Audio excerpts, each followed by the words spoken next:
Give me a moment to explain. My name is Clay Thompson. I live with my sister and brother-in-law in a large house that sits outside of Snyder, Texas. I've been doing remote work ever since the pandemic hit, and have grown accustomed to spending most of my time alone. Ever since I went through a bad breakup, I've preferred things this way. For the last few years, everything has remained the same for me. I get up, shower, work, and play video games until I fall asleep. At least until a few days ago. Clay? My sister called my name as I left my bedroom, right after my shift had ended. Yeah, what's up? I recall looking at her with a bit of grogginess, tired from dealing with irate customers all day. The kids are up here, and I've been hearing some strange noises downstairs. Mind checking it out? She asked with a bit of concern, and I rolled my eyes. As we'd gotten older, Beck's anxiety had only gotten worse. I'd often hear her husband's footsteps in the middle of the night, stomping down the stairs to investigate the current night mystery. It was often the wind forcing a few of the bushes outside to rub against the house. Sometimes it was a raccoon or a stray in the trash. Other times, it was nothing. Absolutely nothing. Come on, Rose, I called out to their half-pit, half-something another. After reaching down to give the mutt a few pats on the head, I began to walk downstairs. I remember wishing her husband, Sam, was home. I've always hated minor inconveniences, and her little fits always ate away at my free time whenever he was working late. Once I'd done a sweep of the house, I reached down to rub one of the dog's ears. Yeah, this seems about right. Yet as I begun my usual complaining, she began to snarl.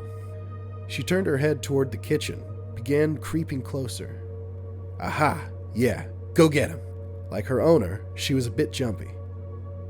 Often did she bark at nothingness, stray animals, and the occasional delivery person.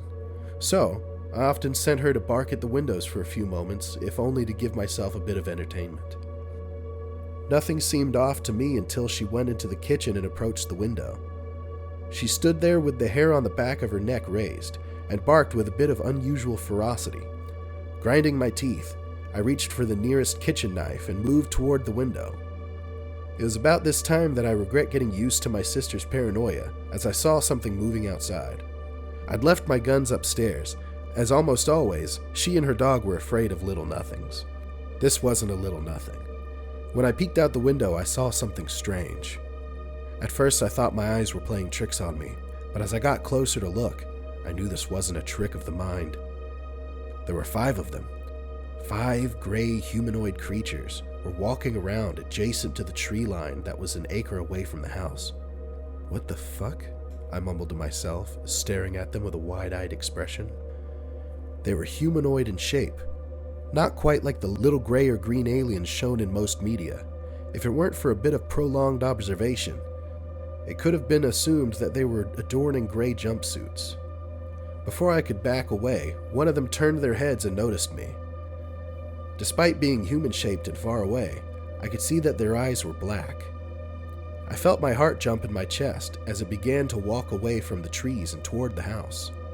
When my mouth opened to cry out my sister's name, her husband began to pull up through the driveway. As soon as his headlights were in view, the gray things began to scurry back into the woods. The one I locked eyes with stared at me until it crept away out of view. When Sam got inside, I explained the situation to him, and he didn't seem to believe me.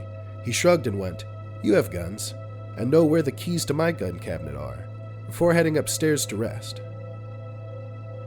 It was frustrating, but after years of hunting her fabrications every night, I couldn't blame him. Once the dog settled down, I went upstairs and back to my room. I loaded up my guns, my Black Aries semi-automatic 12-gauge, and my Glock 19. I'm unsure of whether or not a gun can handle these things, but I was too shaken to care.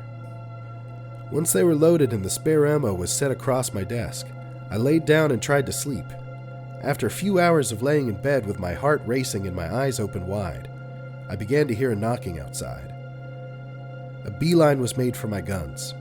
I put on my holster and slid in my Glock, grabbed my shotgun and moved toward the door. Now, let me make a few things clear. I don't have any military or police training. While I used to frequent shooting ranges and hunted when I was younger, it's been several years since I felt the need to grab one of these things. I'm no soldier, or any kind of badass for that matter. Hell, at this point it's rare that I even go outside these days. But I'll be damned if I sit around and wait to be eaten or abducted, or whatever these things want to do with us. Once I heard Sam's door open, I opened mine and gave him a nod. He looked at me funny, but he had the dog's leash and a flashlight in one hand, and a Beretta M9 in the other. Despite how often he went on these little hunts for his wife, it relieved me to see that he didn't go on his nightly patrols unarmed, especially after what I'd witnessed earlier. In silence, we went downstairs, did a sweep of the house, and began to move outside. He raised his flashlight and swept the light across the front porch. Once it was cleared, he shined it on the front yard. Nothing. Dirt, rocks, and grass being blown by the wind. An annoyed sigh escaped him, but just before he started to head back inside, Rose began to growl. She snarled and bared her teeth. The hair on the back of her neck rose, and she looked toward the right side of the house. Sam looked at me, and I whispered low. She did this earlier, right before I saw those gray things. He grunted before speaking. Now isn't the time for this shit. I deal with her nonsense, but I'm not about to deal with... Before he could finish, the dog snatched the leash out of his hand. She bolted toward the right side of the house, and we took off after her. Before either of us could catch up, we hear a loud bark, some hissing, and something hitting the ground. When we turned the corner with guns raised, we saw Rose atop something inhuman. Her fangs were embedded into its throat, and it was squirming and hissing beneath her. She continued to snarl and gnaw at its flesh as it struggled to get her off of it. With a rough shove, it managed to free itself from her and began to take off, running toward the woods. Rose started to chase after it, but she paused and remained frozen a few steps away from us. My hands were shaking as I raised my shotgun and placed my index around the trigger. Before I could shoot, a loud deafening boom echoed, and lead was fired directly into the creature's back. Several gunshots followed, and the creature bucked each time it was shot. But this didn't slow it down any. Despite Sam emptying an entire clip, it continued to scamper away. "What the fuck was that?" he asked while my eyes didn't dare move away from the direction of the creature. Right before it entered the woods, I could have sworn it turned and looked at me again. Looked me in the eyes with those cold, black things that could have been mistaken for our very own windows to the soul. Far too shaken to respond, I lowered my gun and stared off, dumbfounded. I don't know how to explain it, but this time when he looked at me, I felt stupefied. It didn't take long for Sam to grab Rose's leash, and it wasn't until he gripped my shoulder that I felt as if I could think almost clearly again. "I'm going to take her outside and clean her off. I'll stop by the police station tomorrow and report this. Doubt they'll take this seriously, though." All I could muster was a nod before I headed back inside. Once I recovered just enough to process the events, I began to research various forums and websites, from anything to SCPs to extraterrestrials.